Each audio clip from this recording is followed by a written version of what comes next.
Sejam todos bem-vindos ao HereditárCast. Aqui é Matheus Kawasaki, junto com o Dr. Silvio Kawasaki, meu pai. E hoje vamos falar um pouco sobre o conceito de educação de berço, como isso influencia na formação da personalidade de um indivíduo ao longo de sua vida, até ele se estruturar num indivíduo adulto, maduro, que consiga encontrar um sentido para a sua vida. Então, vou passar a palavra para o Dr. Silvio para dar uma saudação para vocês. Então, para vocês todos que estão nos ouvindo, isso é um prazer estar aqui dividindo com vocês essa experiência nossa do dia a dia do consultório. Então, voltando à questão da educação de berço, né, o tema educação de berço, né? A gente pode definir a educação de berço como um conjunto de valores, de normas, de comportamentos, de princípios que uma criança vai receber no seu ambiente familiar desde os primeiros momentos da sua vida ali, influenciando profundamente sua formação e o seu desenvolvimento como indivíduo, né? Dentro desses conceitos, a gente pode indicar alguns, como, por exemplo, os valores morais e éticos que ela vai receber, o comportamento social, né, que é a interação entre familiares, a educação emocional, que os pais desempenham um papel fundamental, né, sobre isso na criança, os hábitos de saúde e de higiene, o desenvolvimento cognitivo, né, estimulação precoce, leitura de história, essas coisas em relação à criança, identidade cultural e religiosa, que está vinculado ali às crenças da própria família, ambiente físico e emocional e até mesmo oportunidades educacionais. Então, como a gente pode perceber, são muitas variáveis e, por consequência disso, né, essa educação de berço não é necessariamente algo uniforme em todos os lares. Então, ela varia muito de acordo com as culturas, com as crenças, valores e circunstâncias familiares. Então, além disso, também não se restringe só aos pais ali naquela convivência, mas todos os familiares envolvidos e até mesmo dos cuidadores das pessoas que participam e colaboram nessa educação. Então, eu queria que o senhor comentasse um pouco disso para a gente, falar a importância disso na educação, na formação dessa criança que está chegando. Pois não. Uma das coisas importantes é que você se lembra do episódio passado, quando nós dissemos que o primeiro berço da criança é o próprio útero materno. E como já é o próprio útero materno, então ali dentro já começa a educação de berço. Ou seja, a mãe acariciando a sua barriga, acariciando o útero onde está o filho, o pai também fazendo a mesma coisa, acariciando o útero também da mãe, a mãe cantarolando para o filho ou para a filha, para que a criança já comece a se familiarizar com a voz da mãe, o pai conversando com o filho ou com a filha, cantarolando também. Isso tudo já desenvolve um ambiente dentro do útero favorável. Já está sendo educada essa criança mesmo antes de nascer. Depois que ela nasce, realmente nós temos a influência do meio ambiente físico. Não é só pai e mãe, mas também vai haver os outros familiares juntos, se tiver mais filhos que também estão no meio participando, os avós, outros educadores, às vezes cuidadores também, todos que estão naquele ambiente formando a educação de berço. Embora esse termo educação de berço hoje já seja mais fragilizado, né, Matheus? Porque nós temos vários tipos de família, nós sabemos que, mesmo assim, essa influência importantíssima nesses primeiros momentos de vida tal da criança é fundamental para desenvolver a sua personalidade lá no futuro.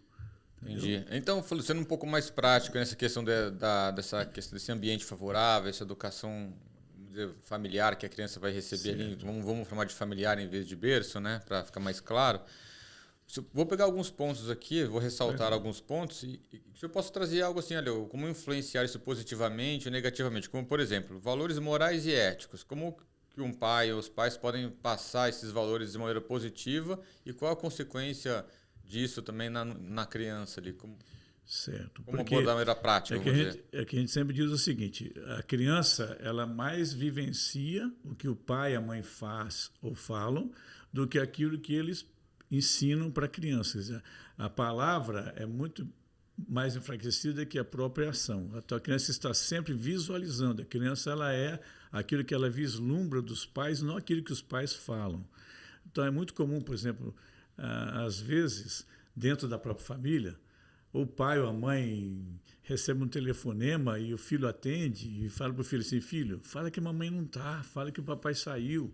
Entendeu? Já ensinando o filho a mentir diretamente dentro do ambiente familiar. Quer dizer, esse é um berço que já está se desestruturando, porque a moral, aí no caso, o que é o certo, Tipo assim, o que é errado. entendi. Então, essa Entendeu? questão de certo e errado, honestidade, respeito, responsabilidade, empatia, tolerância, é muito mais significativo o exemplo Do que as do palavras. do que As falar, do que a palavras. teoria, né? Sim, sim, não tem nem dúvida, sempre assim.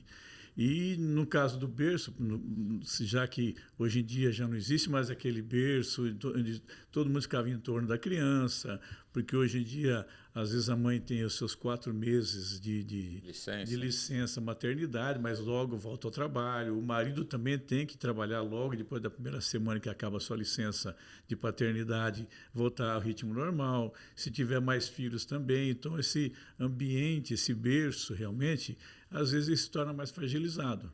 E, no caso, os outros parentes têm que colaborar.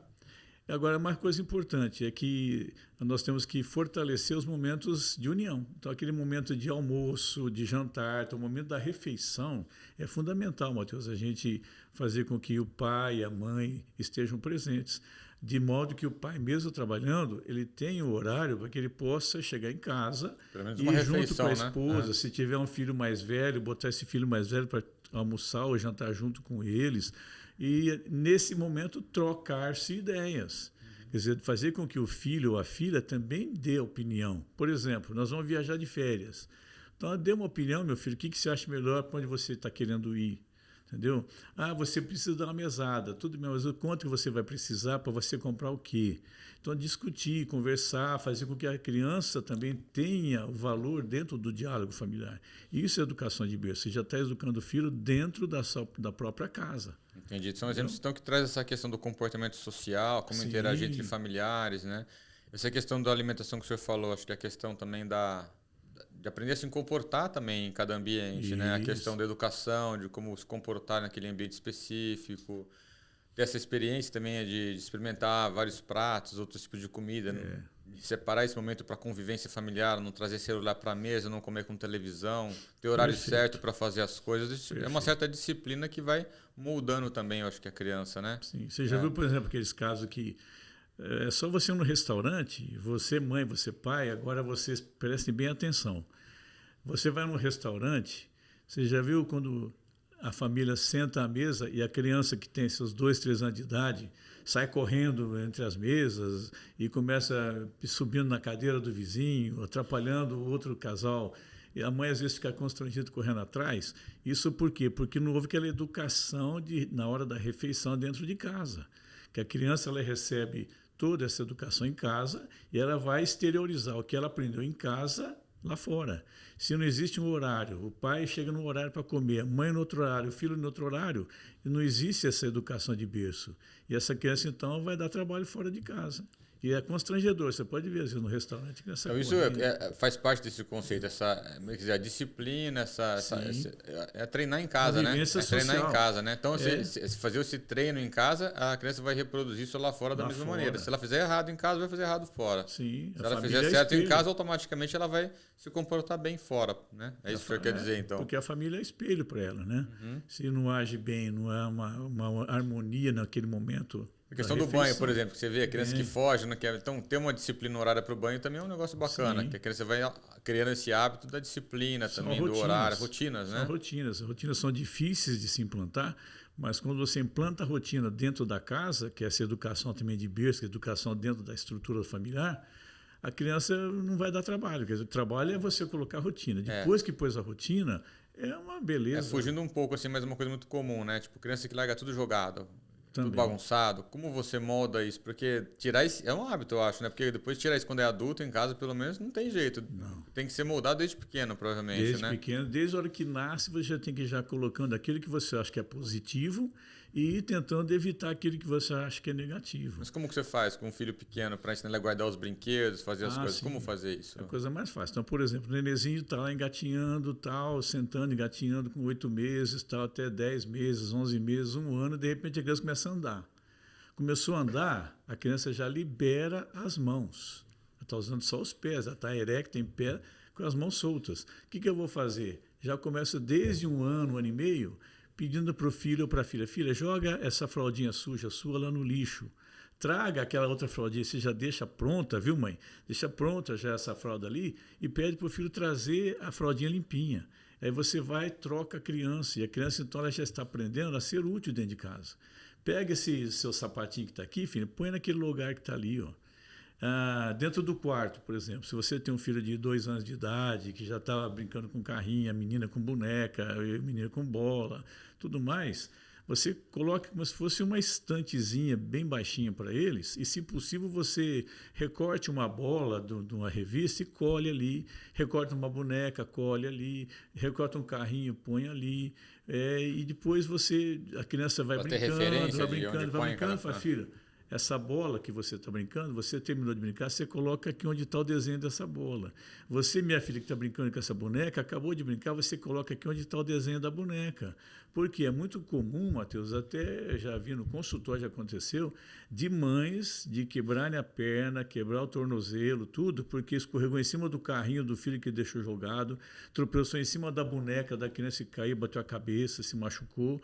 Por quê? Porque está tudo fora do lugar. Então, se a mãe já faz isso aí, ou o pai também, eu falo mãe, mas os pais, se eles já começarem a cobrar essas pequenas funções do filho, desde quando nasce, é mais fácil colocar rotina no futuro. E essa peso, criança bem estruturada, que já aprende a colocar as coisas no lugar, depois ela vai crescendo e nós vamos aumentando mais outras coisas. Põe seu sapato, põe seu uniforme, seu material da escola. Passa a ser um hábito, não uma obrigação. A criança vai escovar os dentes. Estica o lençol da cama, nem que não estique direito, mas é para você esticar. Aí você elogia a criança quando chega a avó, olha, já está aprendendo a colocar os brinquedos no lugar, já está aprendendo a esticar a caminha que ele tem, que ela tem. Isso tudo mais tarde vai refletir numa criança organizada. Depois, como você disse, no futuro, no sentido de vida, essa criança vai talvez morar com outras crianças, adultos, numa faculdade, vai pertencer a uma república ou a um local de estudo. Esse estudo vai ser já um lugar mais organizado, a sua escrivaninha vai ser organizada, a do colega também não vai se preocupar com ele, de onde eles estão dormindo, está tudo organizado. Então, essa estrutura é importante, essa rotina é importante, não agora. Lá na frente, futuro, né? São hábitos pequenos que se propagam até a vida adulta, né? Reverberam até a fase, até a vida adulta. A criança levantou, liberou as mãos de função para o seu filho e para a sua filha. Isso é fundamental. Perfeito. Que após os 7 anos de idade, depois é dificílimo você colocar rotina. Se não aprendeu enquanto é criança, é difícil você... Aí vira uma briga, né? Aí depois vai começar aquele tal de meritocracia. Quer dizer, vamos botar lá vamos botar uma cartolina com um monte de funções. Você arrumou a cama, então... 1 ponto, 2 pontos. Não arrumou a cama, 0. Colocou o livro no lugar 1, depois vai somando quanto deu de ponto, o que tem mais verde ou de vermelho melhor. Põe lá um velcro verde quando faz e preto quando não faz. Isso funciona ou não? Funciona para criança acima de 7 anos, que é a parte de meritocracia. Você, no final da semana nós vamos viajar para tal lugar, nós vamos no restaurante. Se você cumprir suas funções, tiver mais coisa realizada, que seria o verde, e menos coisa não realizada, preto, você vai. Agora, se você não cumpriu com a maioria do que tinha que cumprir, você não vai. Mas isso é saudável, é bom? É saudável, é fundamental, funciona muito bem e é meritocracia. Mas é mais sofrido do que ser um hábito já desde pequeno, né? Aí é na força, né? É mais sofrido do que se você puser uma rotina desde o incorporar isso na vida, né? Que é mais light, né? Mais fácil, né, mãe? Então você pai, também colocar limites para o seu filho desde pequenininho. Sempre lembrar que não é a quantidade de tempo que você está junto com o seu filho que vai ser um pai melhor ou uma mãe melhor. É a qualidade. Mesmo que você tenha pouco tempo de convivência, você pode passar esses bons hábitos para os filhos. Desde o momento em que ele começa a se tornar independente, você já faz isso. Isso é coisa importante, é uma rotina que facilita. Entendi. Então, na verdade, é vivenciar situações, condições saudáveis que ela vai aprendendo disciplina e convivência social. Perfeito. E, por exemplo, uma coisa que a gente sempre tem dúvida, né? Você vai sair e passear, você leva seu filho pequeno ou não leva nos lugares? Tudo uma festa, um evento. Agora, o que é pequeno?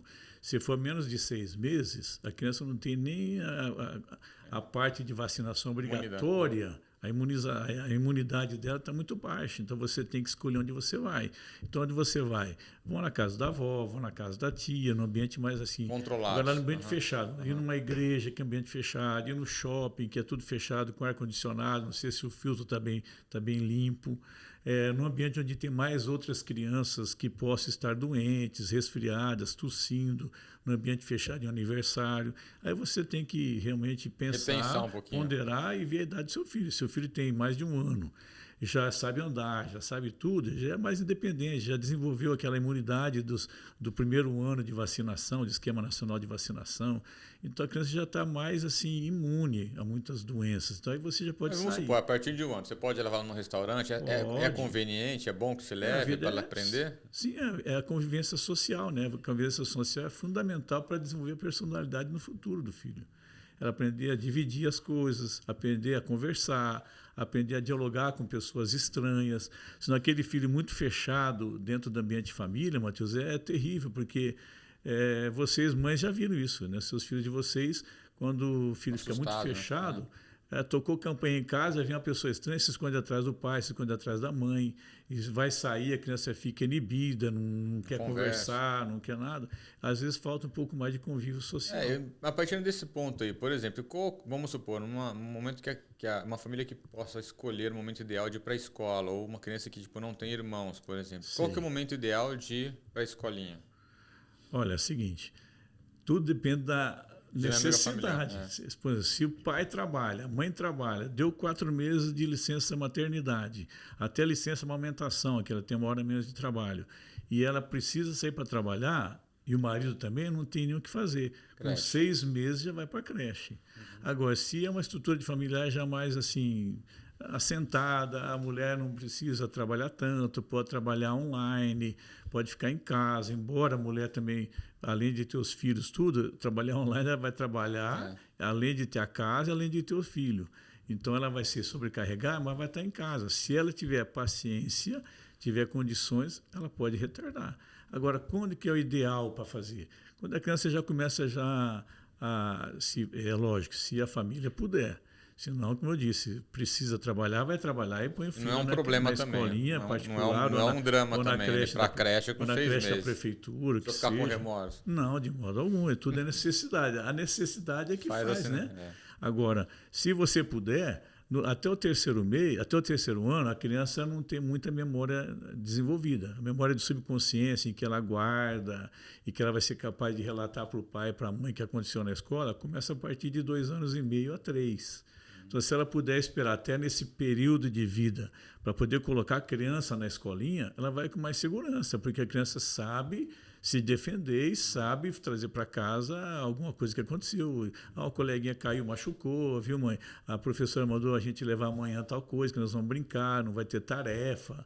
Ela pediu para levar um lanchinho, né? Mandou levar um lanchinho diferente, mandou cada um levar uma fruta para fazer uma salada de fruta. Então a criança sabe relatar. Até 2 anos e meio, Matheus, a criança não sabe. É normal isso, não precisa se preocupar. Não, a memória dela é forma fotográfica, não é uma memória de subconsciência ainda. Outra coisa comum também nessa questão do ambiente familiar, são aqueles draminhas, né? Aqueles climas que às vezes acontecem, tipo do pai se sentir às vezes abandonado pela mãe, ou o ciúme do outro irmão mais velho que já estava ali. Como contornar isso de uma maneira positiva? Muito bacana. Isso aí acontece muito também no consultório e a gente tem que tomar sempre esse cuidado. Às vezes, o pai da criança se sente delegado a segundo plano e tem ciúmes do filho que acabou de nascer. Parece um absurdo, mas isso acontece com frequência, viu, pai, viu, mãe? Então, você, pai, tem que entender que você já é um meninão formado grandão, né? Que você sabe se virar sozinho, você sabe se precisar pegar uma meia, você sabe se a mulher esqueceu de colocar uma toalha para ele tomar banho, você olha antes de você ir tomar banho, para você não sair gritando molhado do chuveiro que a mulher esqueceu de colocar a toalha. Porque ela agora, além de ter a vida dela, ela tem a vida do filho para cuidar. E esse filho que acabou de nascer, ele é totalmente dependente. Infelizmente ou felizmente, a nossa criança, a espécie humana, o filho nasce totalmente dependente. É diferente dos outros animais. E você, pai, que já é um meninão, tem que entender que se sua mulher não tiver tempo, entre aspas, para fazer tudo que você quer, colabore. Ou seja, em vez de se sentir excluído, é se incluir no processo, né? Isso. Seja participativo, em vez de se sentir excluído, né? Perfeito. Então, participativo. Além de ele fazer o que ele precisa para ele, também ver se a mulher precisa de alguma ajuda. Hoje você está cansado, pode deixar que eu arrumo a cozinha. Ou então dá atenção para o outro filho, né? Que às vezes já tem também. Se tiver outro filho, o outro filho também pode ser enciumado. Deve estar precisando de suporte. E se tiver um outro filho mais velho, para que não haja esses ciúmes, tem que haver aquela psicoterapia ocupacional. Vão ocupar o tempo e o espaço dele para que ele não tenha ciúmes do irmão. Então, de que modo? A mamãe vai amamentar o filho? Filho, vem cá, traz um copo d'água para a mamãe, deixa um copo de plástico ali perto com água, traz um copo d'água para a mamãe, que a mamãe precisa ter leite para o nenê. Aí o menino traz, ela toma, aí o pai chegou, olha, eu estou tendo leite porque o irmãozinho ou a irmãzinha mais velha trouxe água para mim, porque ele é mais legal, ele conversa, ela conversa, dialoga comigo, o outro nenezinho acabou de nascer, não tem contato, não fala nada, então o mais velho é mais legal, que ele me ajudou, graças a ele eu estou tendo leite. Entendeu? Outra coisa, pega aqui, vamos dar um banho no nenê. Ah, a mamãe está cansada, filhinha. O filho, vem cá, ajuda a mamãe a dar banho. Lava o pezinho. Lavou o pezinho, a avó chegou, vó, olha, fulana de tal me ajudou a dar banho no irmãozinho dela, na irmãzinha dela. Ela é legal porque ele é mais velha, ou ele é legal porque ele é mais velho. E vai, então, ocupando, a criança desvia os ciúmes para que seja ocupado. E nesse contexto aí, o pai pode... ser um pouco mais, assim, vamos dizer, presente com o outro filho para dar mais atenção? É saudável isso? É bom isso? Sim, isso é saudável. A criança também... O pai foca mais nos filhos mais velhos, a mãe foca mais nos filhos pequenos. Dá para fazer essa distribuição de tarefa? Acho que não funciona precisa. Isso ou não? Acho que não precisa. Quando o pai chega em casa, o filho mais velho é aquele que ele tem que primeiro atender. Porque o outro pequenininho que acabou de nascer, ele praticamente não tem nenhuma ainda... Não tem nenhuma necessidade de presença imediata. Então, chegou em casa, ô filho mais velho, ô filho, tudo bom com você? Como é que foi na escolinha? Como é que foi no relacionamento aqui em casa? O que aconteceu de bom aqui com você? Mostrar que você está preocupado com esse filho mais velho. Dá atenção, fazer ele se sentir importante, né? Se sentir importante e não excluir. Agora vamos lá comigo falar com o seu irmãozinho, vamos ver o outro lá. Vamos ver se você está tudo bem. Sua mãe está lá com ele. E a mamãezinha, como é que está? Está cansado? Você ajudou a mamãe também a fazer as tarefinhas de casa? Você ajudou a mamãe também a ter leite? Você ajudou a mamãe também a tirar a fraldinha do nenê? Você ajudou a dar banho? Então isso é tão importante que acaba tirando esse sentido de ciúmes. Entendi. Você, marido, você, pai, não pode ter ciúmes porque realmente você é um filhão já bem tratado. E você, filho pequeno, também, se o pai e a mãe der apoio, também desaparece esse ciúmes. Ele se sente ocupar parte, o tempo da criança e espaço. Quer dizer, essa questão da formação da personalidade, então, é algo bem complexo e contínuo, né? Que vai começar ali desde do útero, como o senhor falou, até mesmo na idade adulta. É uma coisa contínua, né? É dinâmica, né? Porque a personalidade, você vai a cada dia acrescentando mais coisas. Ela não tem fim. Entendeu? Mas um começo adequado permite um desenvolvimento de uma personalidade mais estruturada, mais saudável, para que a pessoa consiga se tornar um adulto, vamos dizer, feliz, né? Que consiga se encontrar no mundo e entender ali o seu sentido de vida, né? Que tem um objetivo de vida, né? Uma coisa importantíssima é educar o filho também na hora do erro, viu, Matheus? É comum você avisar o pai querer cobrar muito da criança ou a mãe e apontar o erro como se fosse algo negativo. Então, o que nós temos que fazer? Apagar tudo isso e você, mãe, você, pai, se você estiver na presença de uma coisa que seu filho fez e que você não gostou, nunca puna. Converse com o filho e vamos pegar esse erro que ele fez como exemplo para que ele não erre mais. E a criança vai ver que realmente ele errou, ele vai aceitar o erro e vai ver como todo mundo então me ajudou, mostrando o caminho certo. Então, da próxima vez, eu vou fazer de tudo para não errar. Agora, se você vai punir a criança, além da criança ficar com raiva e vai repetir esse erro de novo, para ele vai ficar uma mágoa muito grande, porque se você puniu, se você bateu, aquele que bate às vezes esquece, mas aquele que recebeu a punição ou tapa não vai esquecer nunca. E o filho vai guardar isso como um trauma, que são aqueles tais de fantasmas que você guarda durante a sua vida inteira. E você, às vezes, você pai, que às vezes recebeu uma punição dessa, que antigamente era até comum, você tem esse fantasma aí que você não pode trazer. Repassar para o seu filho, vamos dizer. É um ponto negativo, tem um fantasma que traz coisas negativas. Então você apague isso e vamos trabalhar para frente. Corrigir erro para que não erre mais.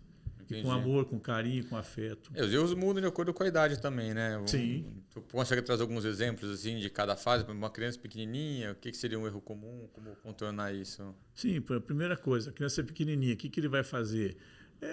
Tá ali andando, tropeça, derruba um vasinho da mãe, quebra, cai, quebra um copo. Acidente, vamos dizer acidente, não faz de propósito, né? Não fiz, mas aí a mãe fala, você é desorganizado, você é uma criança que não tem modos, você é um desastrado, entendeu? E grita às vezes com o filho, às vezes é um vaso que a mãe gostava, é um bibelô qualquer que ela gostava, que quebrou.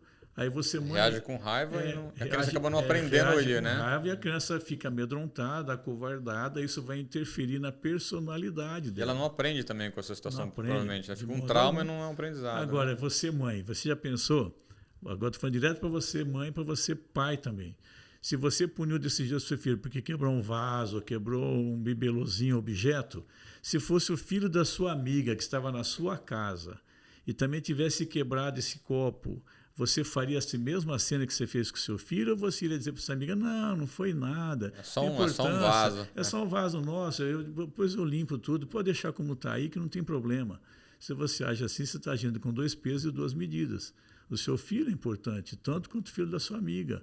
Então, haja do mesmo modo. E uma coisa que é assim, mesmo comum nessas crianças menores, né? Tipo a birra. O que significa isso nesse contexto de personalidade, aprendizado? Onde que se insere isso? A birra já faz parte do desenvolvimento da personalidade, certo?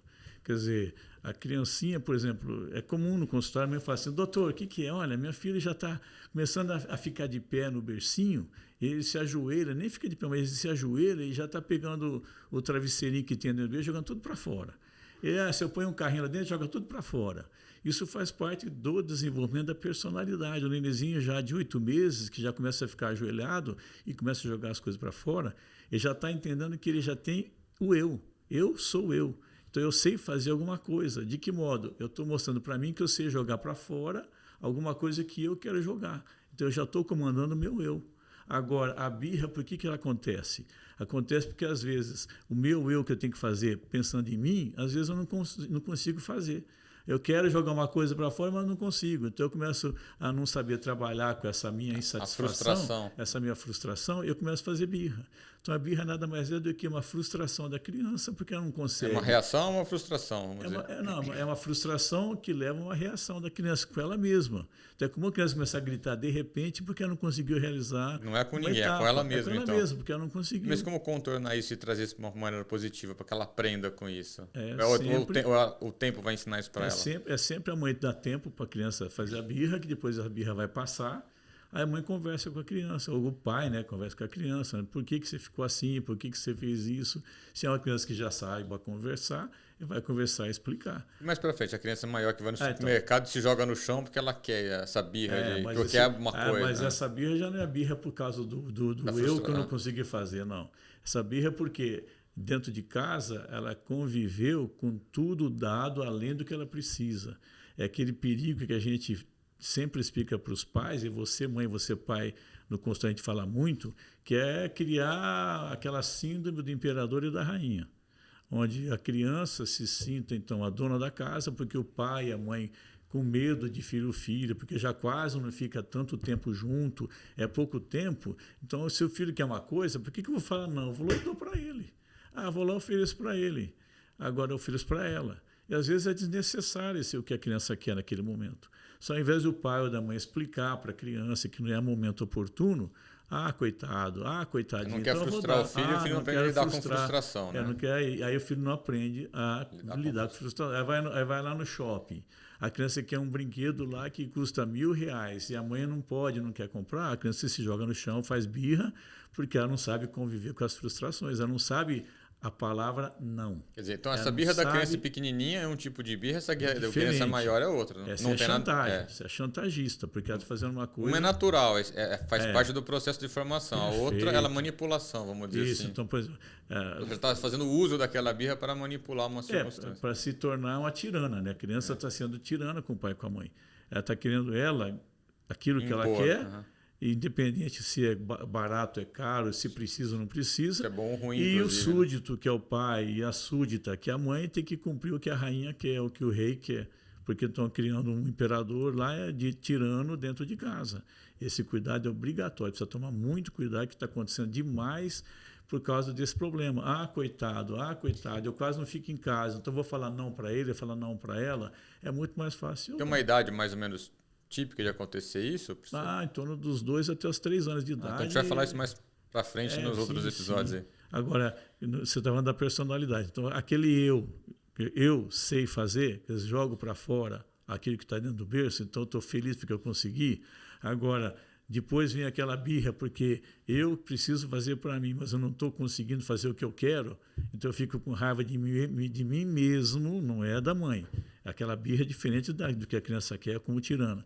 Eu não consigo fazer aquilo que eu preciso fazer para mim mesmo, aí eu fico com raiva de mim e faço birra. Depois, mais tarde, quando começa então a crescer, a criança, a desenvolver, torna-se um adolescente, ele vai conviver com uma birra diferente. Eu quero fazer alguma coisa para o meu benefício próprio. Mas eu não consigo fazer. Eu não consigo fazer porque isso aqui que eu quero fazer, a minha mãe não deixa, meu pai não deixa, a sociedade não deixa, porque existem leis, existem normas que eu tenho que cumprir. Aí o adolescente ele se frustra e faz, entre aspas, uma birra na personalidade dele, porque nem tudo que ele quer ele pode. Você aprender limites é importante, isso aprender de pequeno. Limites, isso é Essa faz parte da formação de berço lá atrás ética, também. Moral, tudo isso aí também faz parte da educação de berço, porque isso tudo ele vai aprender dentro de casa. Se o pai conviver com o filho, você está querendo uma coisa que não é saudável. Não convém, não te convém. Para hoje, para esse momento da sua vida, não convém. Pode ser que mais tarde tudo bem, mas talvez não convenha. Então é melhor você parar e pensar, meu filho, entendeu? Então, voltando mais lá no princípio, aquela birra do começo, tipo aquela birra de choro. Pode ser fome, pode ser vontade de trocar fralda, pode ser vontade de fazer alguma coisa. Isso é um tipo de birra, vamos dizer, né? Mas aí a mãe tem que intervir para ajudar, para tirar daquela situação. Isso é saudável, é bom. Isso, porque a criança, a primeira ela não sabe falar, né? A primeira coisa que a criança que acabou de nascer e chega em casa, se ela está com fome, ela vai chorar. A mãe tem que entender. Aí a mãe começa... Isso não é birra. Isso não. E ao longo do tempo a mãe aprende o que é birra, o que é choro de fome, o que é choro porque fez xixi e cocô. A mãe já vai entender. Cada tipo de choro é um tipo de... Ela já sabe. A mãe já sabe. Está com fome. Precisa trocar porque com fez sono, xixi. Né? Está com sono, está irritado e que quer dormir. A mãe já entende cada tipo de choro. Agora, a birra da criança porque quer ser tirana é outra coisa. Eu quero Mas é um pouco mais para frente também, vamos uma criança maior. Depois dos 2, 3 anos de idade. Ela aprende a usar aquilo como uma ferramenta. Não? Porque existe uma tal... Porque a córtex frontal que faz isso, entendeu? Que não está bem desenvolvida e a criança não sabe conviver com frustração, só depois dos 3 anos. Entendi. Perfeito. Acho que é legal. Então, é muito importante essa questão da formação da personalidade para que se estruture um adulto, vamos dizer, sustentável, saudável, psicossocialmente lá na frente, para ele que se encontre no mundo e tenha o seu sentido de vida, né? Sim, agora que a gente fala, o que mais fortalece a personalidade da criança é a relação que a criança tem com o pai e com a mãe. Quanto melhor essa relação, uma relação positiva, em que tudo na vida você tem que pensar para o lado positivo, essa criança vai ser feliz totalmente. E a maioria das coisas que você seja feliz, para que você seja feliz, é gratuita. Por exemplo, saber agradecer pelo dia que você acordou e você está vivo. Ensina isso para a criança. Que é bacana você levantar e você agradecer a Deus por mais um dia. Você acabou de acordar, você está enxergando a luz do dia, olha que coisa maravilhosa que é a luz do dia. Dá para enxergar as plantas com flores, que é coisa que floresce, que colore a nossa vida. Isso não custa nada e faz parte do desenvolvimento da criança de educação de berço. A mãe tem que ir lá e começar a fazer isso, entendeu? E dentro da família, como nós havíamos conversado uma vez, que você até me perguntou, é como se você tivesse a família como se fosse um jardim que precisa ser cultivado. Às vezes esse jardim que vai receber a criança está mal cuidado, o relacionamento do marido e mulher não está ideal. Então aquele negócio que tem, esse jardim tem um monte de pedra, um monte de ervas daninhas, que eu tenho que tirar essas ervas, tenho que tirar essas pedras, eu tenho que revolver a terra, colocar um adubo na terra, que seria fortalecer melhor o relacionamento marido e mulher, fortalecer o nosso ambiente, o nosso núcleo familiar. Aí esse jardim que está sendo bem cuidado, fortalecido, vai receber uma criança que só vai ter coisa boa, entendeu? É um jardim perfeito dentro da vida. A criança vai sempre caminhar bem. E o bom sentido da vida vai acontecer. Entendeu? Perfeito. Então é uma responsabilidade muito grande dos pais aí, né? Da família como um todo. Como mas não é nada complicado e difícil também. Né? Se os pais precisarem, os avós ajudam também a cavucar esse terreno aí, ajudar a adubar também, colocando seus conhecimentos que não extrapole a educação que os pais têm que dar, tem que colaborar. Então, colaborar todo mundo para que esse jardim seja o melhor possível para a criança desabrochar, desenvolver com todo o sucesso do mundo. Maravilha. Beleza, né? Complicado, mas não é. Né? Lindo, é muito lindo isso aí. É muito lindo. quer dizer, não é complicado, é uma responsabilidade grande, mas não é nada impossível, nada complicado, né? Não, de jeito Desde que nenhum. tenha boa vontade e empenho, né? Então isso é fundamental. A gente tem que realmente ter todo mundo enfronhado. O marido entendendo que a mulher precisa de ajuda, a mulher entendendo que mesmo que o filho tenha nascido, ela tem as obrigações fundamentais. Por exemplo, ela tem que lembrar que antes de ter o filho, ela tinha o marido. Sem o marido não ia ter o filho. Vice-versa também é e importante. E a mesma coisa. Né? E também o marido entender que sem a mulher também não ia ter filho. Então eles são pais e formam uma família porque um conheceu o outro. E depois desse conhecimento do amor entre eles é que surgiu o filho, ou os filhos. Não inverter a natureza das coisas. Então né? a mulher entender que antes do filho tem o marido, e o marido entender que antes do filho tem a esposa. E que sejam saudáveis no relacionamento.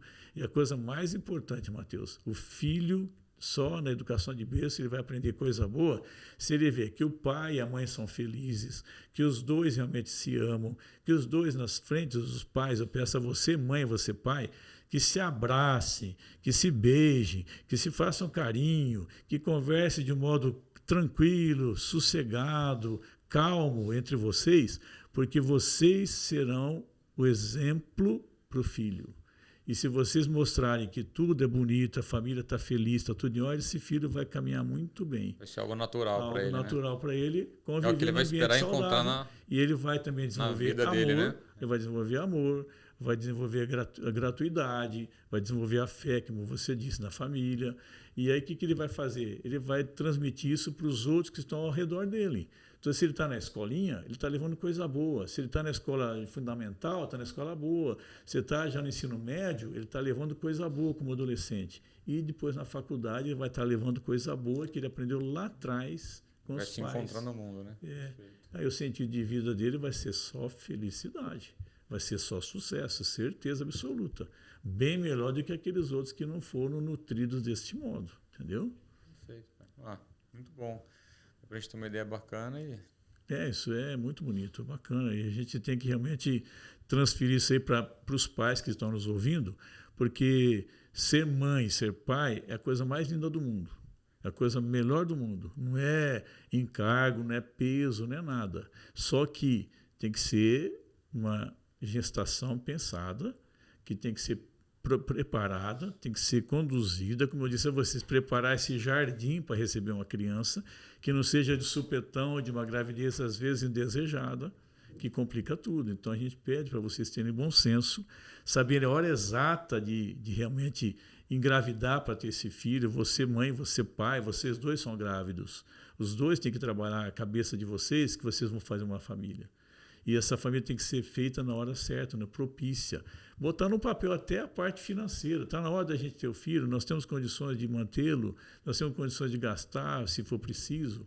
Entendeu? Na parte econômica, na parte social, nossa família tem os nossos pais próximos para ajudar, tem algum parente para nos ajudar. Né? Nosso trabalho, mesmo a gente tendo nossos filhos, nós vamos ter nosso tempo necessário para educar esse filho sem ter esse sentimento de culpa, porque não está dando tempo de educar como a gente quereria, entendeu? Isso tudo é fundamental. Perfeito, é isso aí, pessoal. Tem bastante coisa para pensar aí, para se preparar, né? Mas não é nada impossível nem complicado, né? Não, de jeito nenhum. É tudo muito bom, muito bem trabalhado e só sucesso, só coisa boa. Obrigado, pai. Então, foi boa a conversa hoje. Bacana. Parando por aqui e até a próxima, eu fico né? feliz de estar aqui com o Matheus, com o meu filho que está aqui, que ele também tem uma família bem estruturada, graças a Deus. E os nossos netos também desenvolveram com ele, meu filho, e com a minha nora, desenvolveram os filhos muito bem ajustados, muito bem assentados. E o que a gente quer para vocês, tudo que nós estamos falando aqui, é conhecimento prático que a gente tem. Agora estou trazendo também com o Matheus também o conhecimento dele como pai também, da Bia, que é minha nora, a esposa dele também como mãe, para que a gente possa trazer para vocês um ponto de referência. Se a gente consegue, vocês também conseguem. Com certeza. Com mais ou menos dificuldades, mas a coisa vai, né? Vai tranquilo. Só querer. Obrigado, pai. Até a próxima, então. Isso, é um prazer. Tchau, gente. Até mais.